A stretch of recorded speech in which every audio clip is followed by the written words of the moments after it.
All right. And recording. Welcome back, everybody. We have a special guest tonight. I'm super excited to have her on. We got a lot of cool stuff going over. We're going to be going over. If you guys want any comments, like, shares, all that stuff, you know how we have to do because promotion is promotion. So please do so and let us know what you think and definitely interact because that's going to be really important so we can get your questions out and answered. And obviously, more education is better. So let's jump right into it. Tracy, thank you so much for taking some time tonight because I know time is money and money is energy, and we don't have a lot of all of them. So, Thanks, Tony, for having me here. absolutely. Now, real quick, how's the weather at your house right now? It's sleety and icy, and it's January. I want sunshine, sandy beaches, but we're not having Absolutely. that right now. Not till spring, right? Not till No, Ryan season. not yet. Yeah, we got some slush and some ice, good ice coverage up here in Broome. So Gotcha. always wonderful. Oh yeah, we gotta love winter. Yeah, absolutely. So I'm throwing out right now the banner for the foundation that you co-own and own. I'll say we'll put it up a bunch of other times, but the Okay. Military Family Foundation. Um, Yes. yeah, I did some research with it and I absolutely love it. And like we were just saying, I'm surprised we haven't crossed paths before because we are so local and close to each other, and I have hmm so many multiple networks that we work with the military backgrounds and foundations we all have and all this stuff. Let's jump into it and how did you like get started with this stuff? Like how did you create the Military Family Foundation? The Military Family Foundation was created because I am a former military spouse to a disabled service member. And once he received his VA rating, it stopped him from being able to work. And as everybody knows, somebody that's a go-getter, somebody that has that, military mentality of, go, go, go, work, work, work. It was very hard for that person to step back from being employed and out in the community and doing the things that he had previously enjoyed doing. The foundation started under different umbrellas. So we originally started working with Operation Homefront, who the foundation still partners with twice a year. It was great for him to get out. It was great for him to see that he was making a difference, interacting with like-minded individuals, serving military service members and their families was really important. And it gave him that outlet that he needed. After that, we got involved with Soldier On, which is another great program. They have a local office right in, I do believe, outside of Pittsfield. So it was nice for them to also get involved with him. He could explain what he enjoyed doing. They could find things for him to do to keep him occupied. As we all are overtly aware, the VA is not always the place everybody wants to go. Programs and services are there, but I think programs and services are designed more in a sterile medical environment instead of being conducive to supporting and embracing not just the veteran and their needs, but we're finding that it's not supporting the families at all. So the foundation began, it was incepted way back in 2013, as I said, when he was certified for his VA compensation. We officially became a business per se in June of 2019. So we're coming up on our 4th birthday, which is pretty crazy. And again, we've just branched out into the community, not just here in the capital region, but across the state, nationally, regionally. We do partner with the National Military Family Association, which is of no affiliation to us, but we do a lot of things with their military children program, which is Operation Purple Camp, that sends military children away to various YMCA camps around the country for a week free of charge. So That's our amazing. goal with Military Family Foundation, first and foremost, is to get out into the capital region and say, hey, veterans, hey, service members who obviously are still serving, we're here for you. And if you need programs and resources, we're here to support that. If you need school supplies, in September, we do that with Operation Homefront. We donate over 6,000 pieces of school supplies throughout the capital region, first to service members and their families, and then to local nonprofits, because unfortunately, the word is out there that it exists, but we're not getting the registration that we need to hold on to 6,000 pieces. So we're giving them out to the community. That's awesome. Then we also partnered for a while with the Capital Region Toys for Tots, tens of thousands of stocking stuffers, again, from Operation Homefront and their partnership with Dollar Tree, went out into the community, first, obviously, to service members and their families. Then the remainder went to Capital Region Toys for Tots. This year, we actually donated our toys to the National Guard and a Toys for Tots organization up in New Hampshire that they had a separate foundation called the Jacks Foundation. It was started by a U.S. Marine who has since moved to Washington, D.C., but for his final big shebang, he wanted to acquire as many toys as he could to donate to the Toys for Tots in New Hampshire. So we partnered with them, and I do believe we gave over 10,000 toys between his foundation and ours. That's amazing. It's so great to see. And it's so great to see, yes, you're helping military family members out, but also going above and beyond. You're not just holding yourself back to say, hey, we're only doing this. We can help out so many other people, because that's huge too. And I think that's one thing I know as a military member, we like helping the community out, and we don't kind of label it as, hey, okay, they're a veteran, they're not a veteran. We just want to help people out because, again, that selfless service goes above and beyond, even when we get out. Like you were saying, I totally understand the service connection. I do get a compensation for that. But at the end of the day, like, your mind's constantly racing. That's why we have the podcast and so many other businesses we're doing, because your brain's just going and going and going. And it's so great to see that you can help out so many people. I mean, that's just wild to hear, and such a great thing, because there is so many people that don't get that help, and they don't know these organizations do exist to get the help. And definitely, I feel you on that, VA. I mean, I was going to a psychiatrist for a while, and I literally stopped and was like, how can someone understand me if they never went through it? And all they're trying to do is just push more meds on me. Like, I'm feeling worse talking to this person than so being able to do something like this, or just talk and get that stuff off your chest, is so much more healing than, okay, your hour's up, here's a pill, go have a great day. So that's amazing. And you said you're national now, right? You said your affiliations are throughout the country. We reach all the way to Alaska and Hawaii. Wow. That was actually be my next question. Are you in those two ends of the world? Wow. We are. Actually, we hit all 50 states of the United States. We have actually done things in England. We've done things in France, Italy, Germany, and wow, it was a blank. Okinawa, Japan. We've actually partnered with an organization that's there. It's an American-based organization, but predominantly sits in Okinawa, Japan, to help the military families that are stationed there. Yeah, that's so amazing. That is so amazing. One of my good friends, Ryan, aka Chappie from Disgruntled Vets, he actually just went overseas. So we're trying to get some information on kind of where they are, if he's allowed to let us know, so we can send some care packages over. Excellent. It's amazing to see, though, all the veteran organizations come together and do stuff. Some of the organizations we have in common, like we've said before, is like Operation at Ease down in Rotterdam, VCHC, the Veteran Coalition Housing with Michelle, Hickstrong, which is a huge one. Me and him and the wife keep going back and forth, but organization and timing, it's so tricky because we are so busy. And so many others. I'm sure you work with, like, the Veteran Miracle Center down there in Albany. And there's so many amazing things, that it's so good, again, to get those organizations out and explain what they are and what they support. Absolutely. Which is so amazing. So what are you thinking for, like, the future of this organization? Like, where do you want it to go, and where do you want to see it? The foundation is ever fluid. So when somebody comes to me and says, hey, this is what we need, we try to find programs and resources that, if we don't have them, we try to partner with organizations, programs, resources that continue us to grow. One of the first things we did was we partnered with Penn State University for their Thrive program. Their Thrive program is a birth to age 18 program that is predominantly used by military families to help keep resiliency, endurance, to deal with deployments, reintegration. It's a program that allows families to stay together, but it also gives mom and dad the support they need in a community of like-minded people to help them get through those things that we have all dealt with.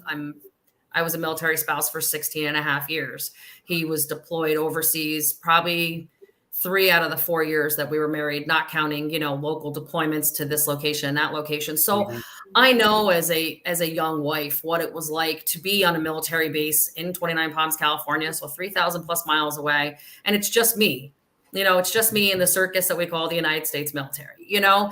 So I don't want I think I took what I wanted as a spouse and what I wanted as a military family and said, how do we do that in the community? How do we allow our service members to come home and feel supported? When we came home, granted 20 plus years ago, there were no programs and services to catch us when we moved home. It was, he moved home, he got his discharge papers, have a wonderful life. There was no programs and services to get him a job. There was no programs and services to help us with housing or childcare.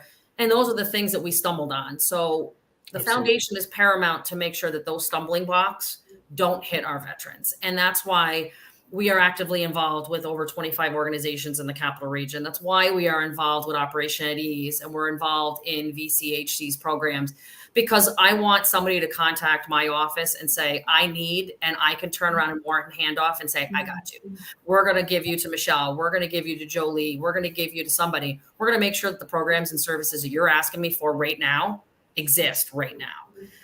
We partner with Albany County Veteran Services. We helped build their Dwyer program. We helped Rensselaer County build their Dwyer program. Dan Wargo is amazing. Ken Seifert, Albany County, and Scott Leslie, amazing. We're always out there trying to connect with each other. Albany County and I, for the last couple of years, host a mental health first aid for veterans program. We just found out from Mahaney, so Mental Health Association of New York State is going to give us 8 classes over the course of 4 years so that we can make sure that people that interact with veterans on a day-to-day basis have the right mental health first aid training to see some of the issues that we're finding in our service members, but to also see them in spouses and children.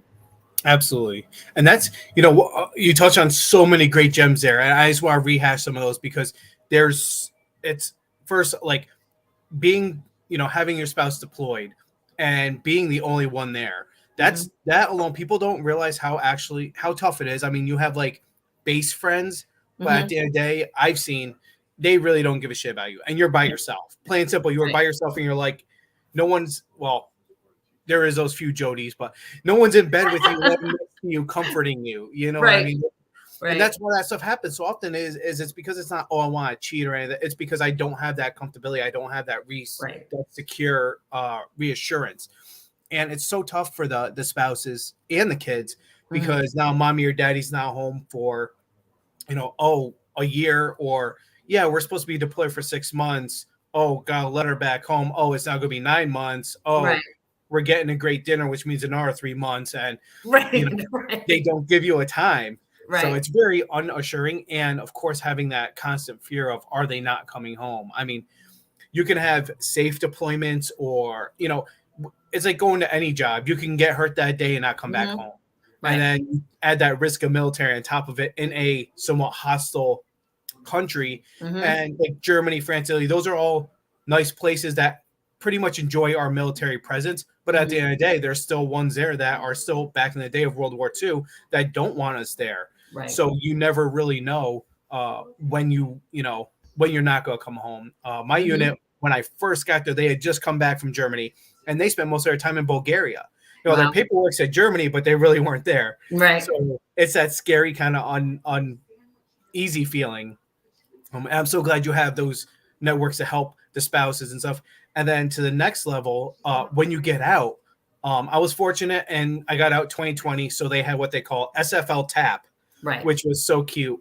Soldiers for Life Tuition Assistance Program. And you had to get signed off on it. But that sign off to me was just like a quick, all right, you have this day, you have this day. So okay, you're going to learn about financial readiness in 6 hours. Can you really get prepared in 6 hours for the financial readiness you're going to encumber when you go back to civilian world? It's a whole mind-blowing experience. And like you said, that transfer back to civilian life is just like, oh crap. There's certain things you can and cannot do. I get it. And it's wild. So I'm so glad to see that you have those programs put in place for the service member and their families. I mean, one thing I know I struggle with, and I tell a story all the time, but it's really funny. So I was on aviation, so I was on an air base. My job, MOS, was what they call 92 whiskey, which was water treatment. But of course, I barely did that job. So I was mainly fuel and ammo. Okay. So our whole thing was, hey, the air raid sirens go off. We have an issue. Someone's coming into the air space that they're not supposed to be. So you grab full battle route, you go to the base, XYZ, hop on the helicopter, so on and so forth. So I moved back down here to Middleburg, and I was here when the flood happened with my other fire department. So I understand they now have flood sirens and stuff like that. I totally forgot, totally unaware, because that was like 10 years ago. So I'm in the apartment, and all of a sudden I hear this air raid siren going off. So I jump on, and this was fresh out. So I jump underneath the bed, grabbing for the pistols, grabbing this, don't know what's going on. I call my wife. I'm like, babe, what's going on? Like all freaked out. And she's like, it's okay. It's just a flood siren. And I'm like, bullshit. This isn't happening. Like I survived the whole thing, and now I'm back and all this. And then it's just so crazy because it's just something small like that was triggering. Now when I hear it, I'm like, okay, I understand what it is. But it's that initial reintegration. Yeah, when you first get out without knowing, it's crazy. And another story, which is funny, I'll keep it short. We were outside our apartment one day, and I'm hearing this like buzzing. So I'm thinking, okay, maybe it's a fly. And I look up, and there's a drone right there, like one of those little handheld drones. I'm thinking, this motherfucker's trying to shoot me, blow me up, something like this is not. So I go in and I'm like, babe, I gotta grab the shotgun. She's like, why? What's going on? I said, there's a drone. She's like, no, people around here fly drones, although they probably should be a little more, careful on where they fly them, except over your house. I'm like, I don't care. I'm glad. She's like, no, this does happen. You gotta kind of adjust a little bit. So she talked me down. I was like, okay, I understand. There's kids in this neighborhood.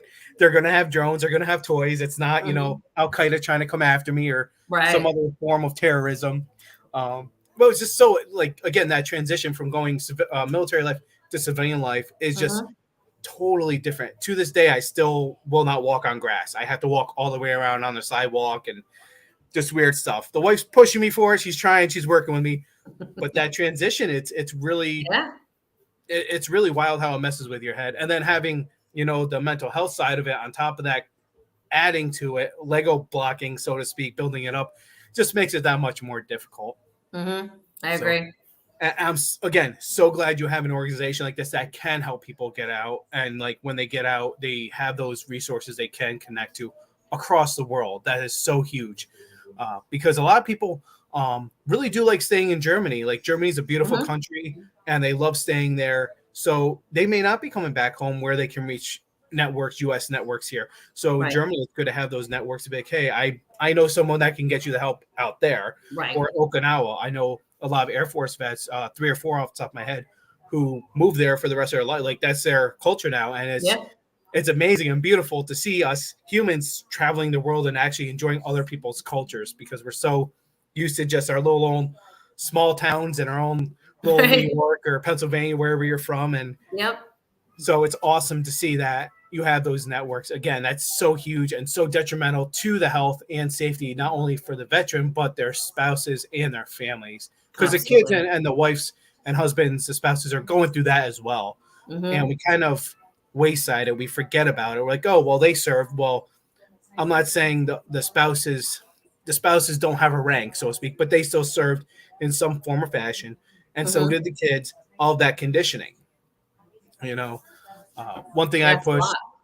Yeah, it is, especially for children, I think, because they don't understand. All they know is, okay, mommy or daddy are going for a week for training, and then now they're going for a month, and now they're home for 3 months, and then all of a sudden they're gone for 2 years. Like it's so unstructured and I don't even know the word I'm talking about. But yeah, it's really not good for them either. But you're right. So and that's why if you're single, if you're single and you're listening, stay single. Don't marry the strippers. Oh God, yeah, no, that's definitely the disclaimer, Yeah, in disclaimer. The 72-hour libo that you have, do not add to the population, decrease from the population, or get married. No. Yes. It's so true. So true.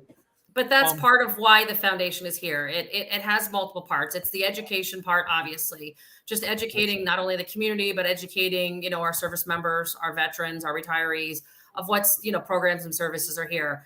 it's also family. The family part is the biggest part, because that's where I can stand up and say, as a former military spouse of 16 years, who not only was with my spouse while he served from 2000 until 2004, but also as his wife, seeing what the VA is like after the fact, what it's like to get out, what it's like to, deal with the VA compensation and, all of that different stuff.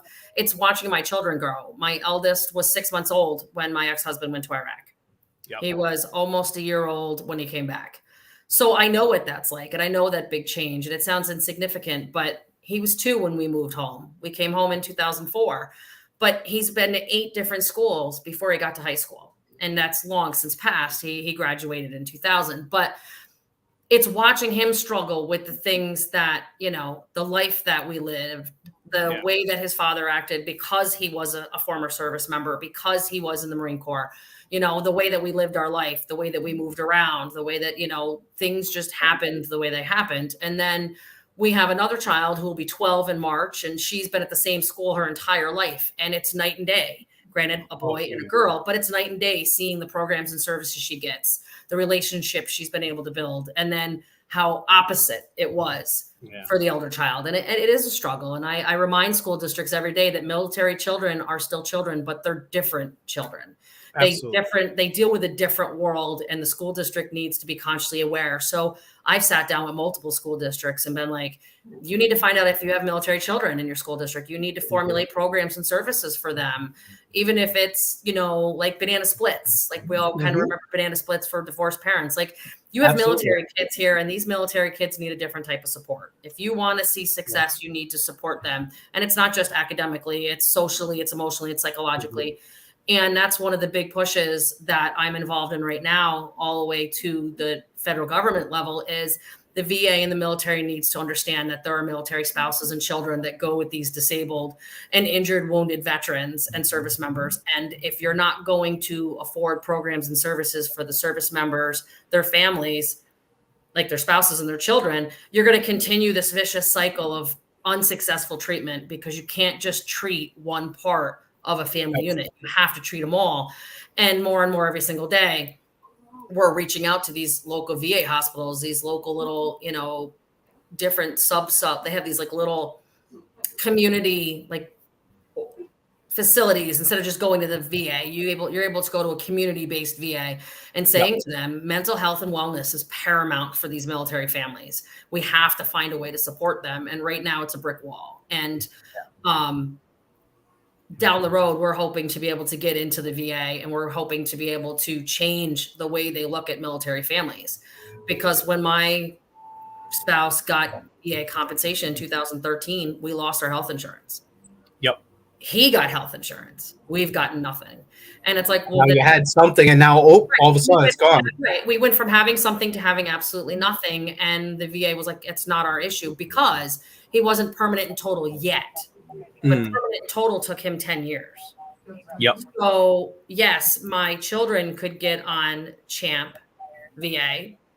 I'm his ex-spouse. Doesn't matter to me anymore. But if you had a spouse now, 10 years later, they're willing to give programs and services to service members and their families. And it's like, that's kind of 10 years too late. You know what I mean? Like, we've got to figure this out. And it's been a long road. And that's why the foundation is here. It's basically to stand in front of or next to military families that are like, we need help. And if I need to stand in front of the family to advocate, then I'm going to. If I need to stand next to them because they just want that warm handoff and somebody there to just bounce the ideas off, great. If they want me to stand behind them, great too. But either way, when they come to the foundation, they are handed off to the appropriate VA services for their county, the appropriate programs in that county.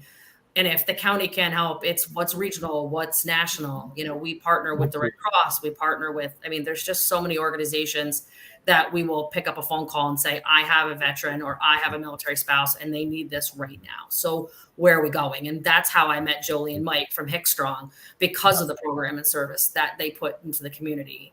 And their ability to look at a service member and not see the service member. They see somebody's child. They see somebody that needs a way to get a certain program or service without having to go through their command, the VA, all these different things that have these labels, and it's fantastic. And I'm constantly supporting them, constantly giving them leads to grants, constantly giving them leads to more venues and more events. And it's huge. And I always tell people it takes a village, and that used to be just to raise kids, but it takes a village to keep people together and keep people healthy, regardless of what that word means to them. And one thing you hit on earlier was, and I keep rehashing stuff, but when the kids go to 8 different schools, I mean, that is so huge. I remember seeing it. One of my battle buddies, and she watches religiously. Love her kids. They were like our kids. We were very, very close. And she was my sergeant at the time, but she transferred over. But it was like one of those things, you become one big family, but those kids become family too. And then all of a sudden, I've been here for X amount of time. We're, PCSing in 2 months, 3 months. Well, now their friends got torn away. Oh, well, I met new friends. Okay, well, now we're moving in 3 months, but not where, let's just say I was in 10th Mountain and next I was going to go to Benning. Okay, well, the kid he or she knows in Fort Drum is not going to go to Benning. Right. Well, very small amount. And Fort Drum itself had 3 different school districts on base. So even though you're on the same base, you're going to totally different schools as well. So, and that plays with that psychological adolescence. And as kids, it really drives those channels, those mental pathways of like, okay, I'm not going to get close to anybody because they're just going to leave. I'm not going to get close to this person or that person, or I'm not going to put myself out there on a sports team, let's say, because I don't know when I'm leaving, or if hey, maybe mommy or daddy mess up in the Army or Marine Corps, any branch, any branch. Now we're gone, because they popped hot on something. You never know. Yeah, and it definitely plays a factor. And then for some reason, I've seen this too, and definitely chime in on this, where those military brats, we'll say, the kids end up joining the military themselves because that's all they know, for most of them that do a career. And that does happen. And I think that's kind of a good thing and a bad thing. I think when you see the military child join the military because that's the only thing they ever knew, it begs you to question where the social, emotional, psychological part. And I know I won't get on that soapbox, but no, absolutely. Mental health and wellness is paramount. But if somebody also got regimentedly kind of brainwashed into that's the only life they have, it almost makes you worried, because what baggage goes with that? What kind of life? Like, was this a lifer kid that, dad was in the military for 25 years. That's all they ever knew. Or do they turn around and also sit there and say, I'm serving my country honorably because that's what my father did, which is great, or my mother. It's just, again, it's making sure there's programs and services, making sure that those children know that there's something else out there in this world, that you can go to college and become an engineer. You can go to trade school and become a welder. You can go anywhere you want. You don't have to just go to the military. There's other things out there to do. Right. I'm the opposite spectrum. It was absolutely never, ever in my lifetime will I join. That's my eldest. He's like, I've seen the dark side of it. I can't justify the light. And that's okay. And I think a lot of military kids see that too. I don't want to spend the rest of my life traveling, because the government says, hey, March 18th, you're moving. And my kids have to be uprooted in the middle of a school year, especially when they're super little. I think super little is huge. And I think high school is huge. I think kids are adaptive, but there's only so much adaptivity. Your child has to feel safe. They have to feel secure. They have to feel included. And you hit that, like, I don't know. I don't think there's a perfect age, but I mean, that's the military life. But then again, the schools should be preparing these kids for that. These military schools, especially on military bases, should have those programs. These military kids are going to be taught additional after school or during the day resiliency steps, camaraderie steps, to make sure that their mental health and wellness, it's not just, they're an attachment to their service member parent. And they're just, another thing on, the TMO move. And it's like, they're not, though. And it's, I don't know. We're trying to make the government understand, but the government will tell you they don't issue you spouses or children.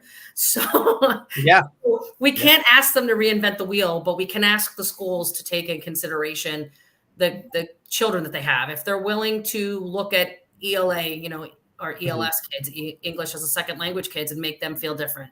If you're the whole banana splits thing for divorce, if you can do that for those groups, you can do this for veterans. Absolutely. And there's so many programs out there that would fund school district programs for military kids all day.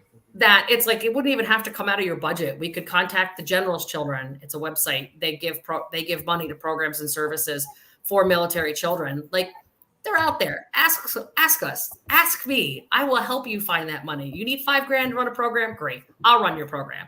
You know what I mean?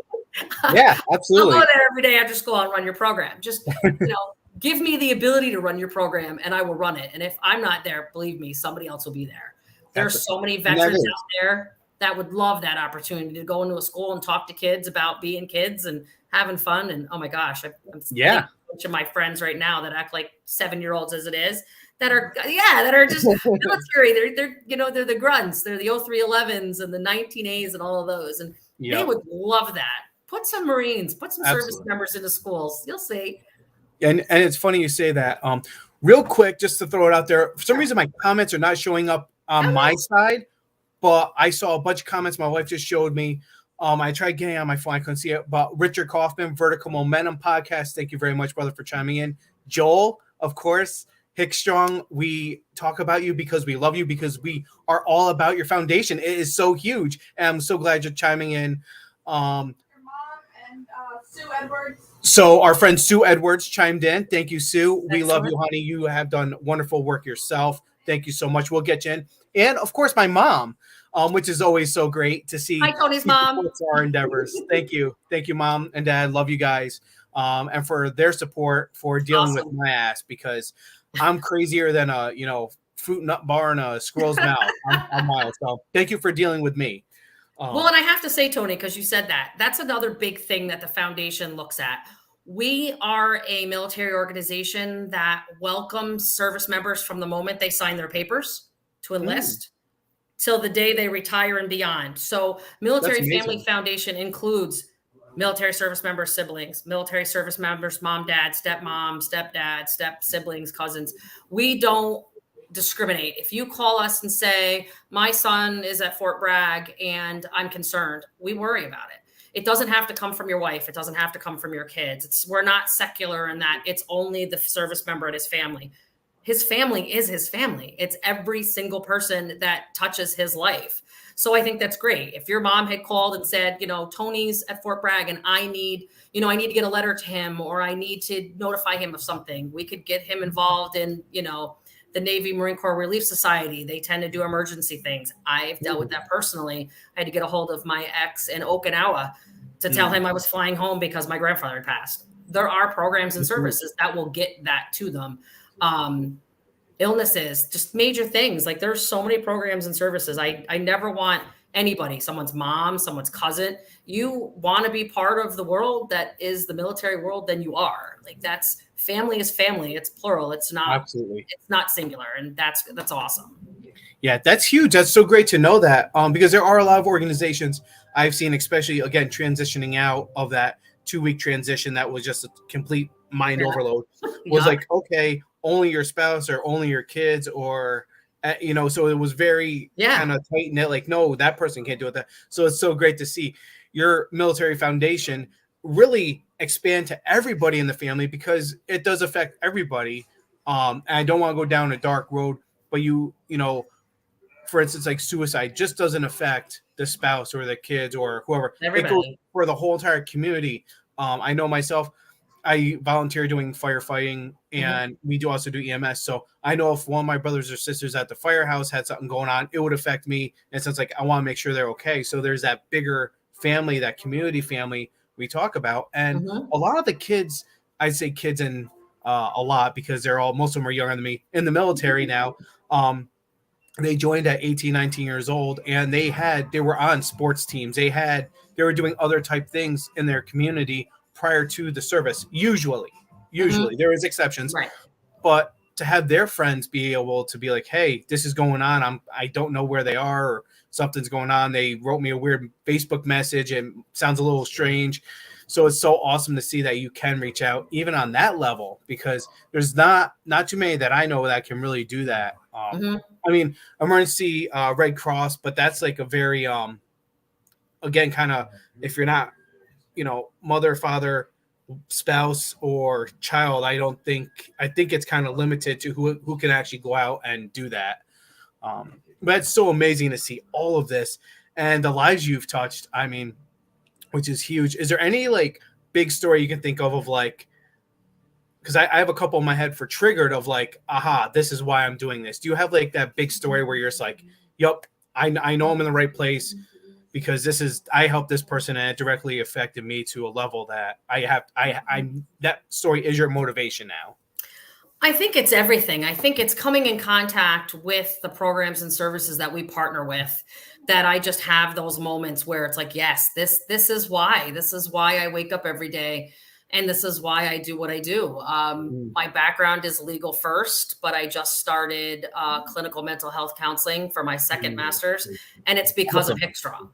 Like Hickstrong is what made me go down that path, and I'm like, this is where I want to be. I want to be where I keep fighting for everybody else to get to. Like, I want that mental health and wellness. I want to make sure that people are being heard and listened to and supported. And they came into my life at a mental health first aid that I was hosting. And it was just the conversations that we have with, you know, even Sienna, their wonderful daughter, who, I mean, God, we've been graced with just being in their life and watching her graduate from college and just, oh gosh, their trips. And that's my moment. It's the moments when I meet families and I know that they're doing something great. Same thing with Operation at Ease, IBI, like all these different with service dogs. My ex has a service dog. He is a full-blood pit bull dog, and I've seen him in action. And it just recertifies and it sinks into my head all these things that I've always pushed and promoted. And then I find like-minded individuals, and I'm like, this is it. This is why the foundation is here. This is why we are 24/7, 365. This is why we go and we lobby against the New York State government. This is why we lobbied so hard to get Dwyer now everywhere. We fought very hard to get Albany their Dwyer program, and then continued to push and fight. And now any county in the state of New York can apply for Dwyer funding. It's huge. That's amazing. And it's like, this is why I'm here. It's not, I mean, it started legal, so it kind of worked its own way. And I know about lobbying. I know about governmental stuff. It's great to have that kind of insight and the degree. It kind of gets me into places, maybe, sure, that I, wouldn't be as I was just Joe on the street. But it's like, I see the changes. Jake Ashby, an amazing veteran who just became a senator in New York State for New York State Senate local. And amazing human being, and his story is just phenomenal of why he became who he became. And it was like the light at the end of the tunnel for him. It's like, you know what, there's more in this world, and you know what, God, he's doing amazing things, and he's just in there, and he's pushing for vets, and he's demanding more money. And it's those people. It's seeing it not in fine print, it's seeing it in Technicolor. And it's like, this is it. When I'm on a train for Toys for Tots and I see these kids that we're giving gifts to, and we donated thousands of them, and I'm watching them go out as stocking stuffers, and I'm handing them out with cookies, and the gratefulness. It's just, I think it's that I'm not working a 9-to-5 job in regards to the foundation. We are a zero budget foundation. We don't have any money. Everything's volunteer. Everything comes out of our pockets.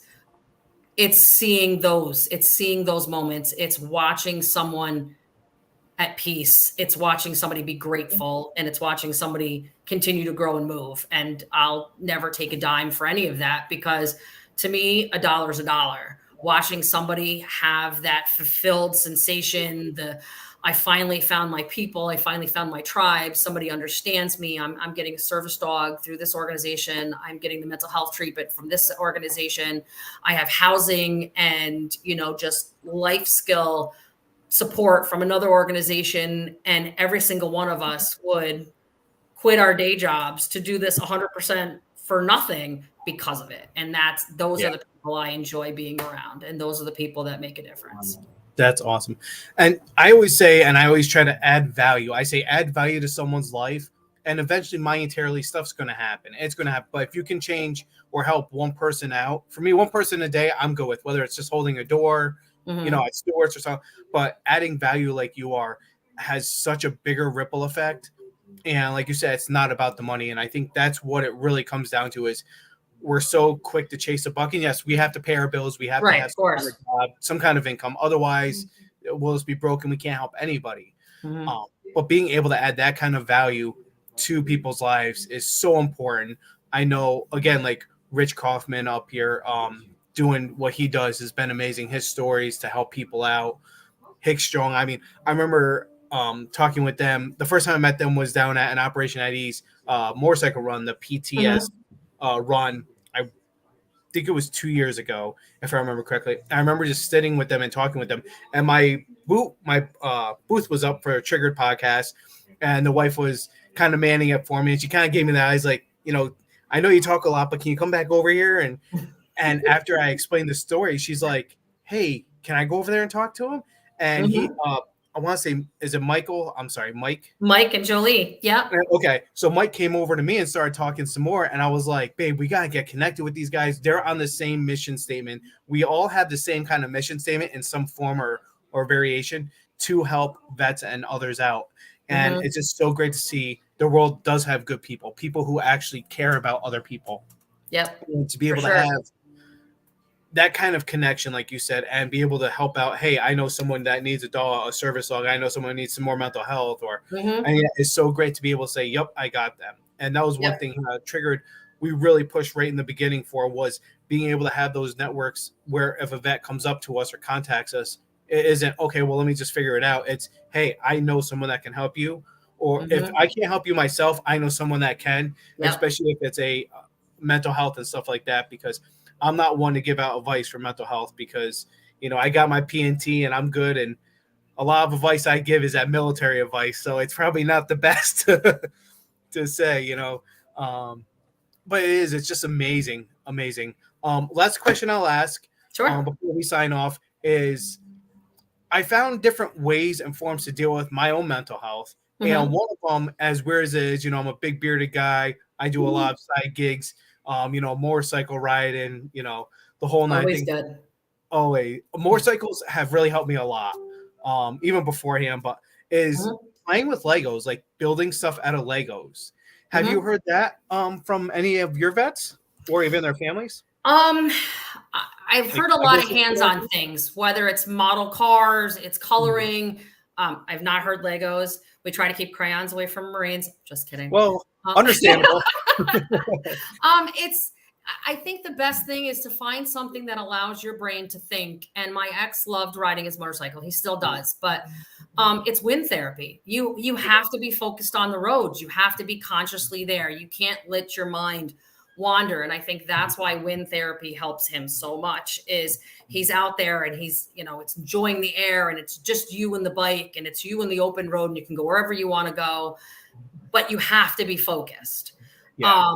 I think the same thing as some of these other things, like, just art projects, going to just museums, things that make your mind think. So yes, absolutely Legos, because if you put the Lego in the wrong spot, then it looks weird. It allows you to do a bunch of different things. And one of the best pieces of advice I ever seen about mental health when you were struggling with PTSD, anxiety, panic attacks is it's the hardest thing to find what's real and what's not. And I think certain projects allow you to be in the here and now, but the best piece of advice was start small, hold your thumb out, hold your hand out with just your thumb up in the air. Look at it. It's real, right? Because it's your hand, it's your thumb. Find a way to focus on just the things that are in the room with you right now. What do you smell? What do you hear? What do you taste? And working through that. So yes, I think things that focus your mind on, I have to look at this blueprint. I have to have this many parts. I have to have this many of that color, forces your brain to just continue to focus on what's right now instead of letting your mind like kind of just wander out. And I mean, I think there's so many amazing options. And I love that there are so many apps coming out now that, again, aren't necessarily government related, that just breathe, just listen to birds, just sit in the grass. I mean, they are so finite and primitive. And yeah, that's cool. Legos. No, see, Legos on the other hand, I had a little boy that loved Legos and he always wanted big things like SpongeBob's house. Yeah. It gets expensive. Crab. And then it's like, I'm the one putting them together. So yeah. Legos for me, it's like, no, there's a Lego Batman still stuck in my foot from when he was like 4. It's fine. But yeah, so I think that's great. I like Legos, but no. The little landmines. I'll color. Yeah, right. And well, like you said, that wind therapy, that is such a huge part for me. I was riding before I joined the military, but when I got out, that was one thing. And it's so funny because me and my wife have a great relationship, but it's one of those things that most guys would be like, "What?" So she said, "Okay." When I got, she's like, "Okay, so what bike are you looking at?" And I'm like, "Not really." She's like, "No, this you did this before. It was helping you. You need to do it now." And I'm like, "Oh, all right. I'm gonna go get myself another bike then." Yep. And now I have a different bike, but it's just going out on the weekend or whenever, even if it's for a small half-hour ride. Yep.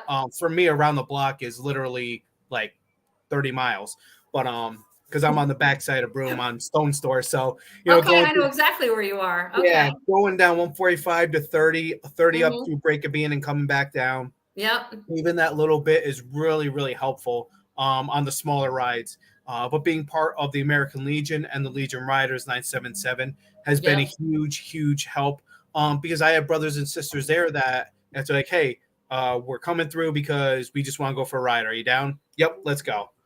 You That's know, awesome. and it's great to have that accountability to that brother and sister check, like, hey, you Hmm. seem a little off today. What's going on? Or Yep. and it's so important to have. All right, I we're going to agree. get off in a couple minutes. Okay. There's been so many great comments. Thank you guys so much for interacting. I apologize, I can't see the comments on here, but the wife has been throwing them over to me. Tracy, I know you've been shooting back and forth too, which is huge. That's so amazing. Um, because there's so many people out there that need to hear this message, and Absolutely. hopefully we can get more states opened up with Triggered and more countries opened up, because everyone around the world needs to hear this, because there's places that we don't think of actual stations or deployments. Hmm. Um, I had a good friend, and everyone laughs about this, but it's really funny. He was in the Air Force, and he was what's called a Raven. And while he was doing that, he was deployed in Djibouti, in Africa. And a lot Wow. of people don't think of like, wow, what's Djibouti? And of course, we can joke around like, oh, look at my Djibouti. But Right. like, that was a very hostile area. That was kind of in Mm. a area ish, I'd say, if I'm correct, and I could definitely be wrong, of where like the whole Black Hawk Down thing happened. Okay. So he was doing, although it was a humanitarian Yep. deployment, it was Mm. still a hostile zone. Of Of course, course. he didn't Yeah. get Right. hazard pay and all that, but there's those areas around the world that we don't think of, your typical deployments, that are Yep. really important to be able to reach out to and help. And if you are in any of those wild places like that that we don't think about, let us know so we can try to get care packages to you, or just get you some help, or just want to chat, because those Yeah. areas are totally different than we see now. We're seeing a lot of the urban stuff in the sense of like Mhm. Afghanistan, Iraq, which is great because that's our main fighter place now. But we still have people in Vietnam. And if anyone tells you different, they're lying. We still have Mhm. soldiers in Vietnam. Mhm. Definitely huge Asian Pacific side, uh, which is Yes. a whole nother topic that I don't want to go down, because I had so many battle buddies in the military who were Filipino, from the islands, and they're like, "Oh Mhm. no, my dad's sergeant major or something. Oh, we have a base there. Yeah, you didn't know that, and we were Americans and didn't know we had, No. because it's not Yeah. your, you don't think about it. You don't realize till you're in it, and then you're like, "Wow, it's not just this big; it's this Exactly. big," and you're like, "Holy Moses!" Yeah. Everywhere. Yeah, I Yeah. mean, even in the Nordic, I say, but like Denmark, Norway, Sweden, Mhm. we have bases there that we don't even think about, and different units get deployed there, Yep. in sense for humanitarian reasons.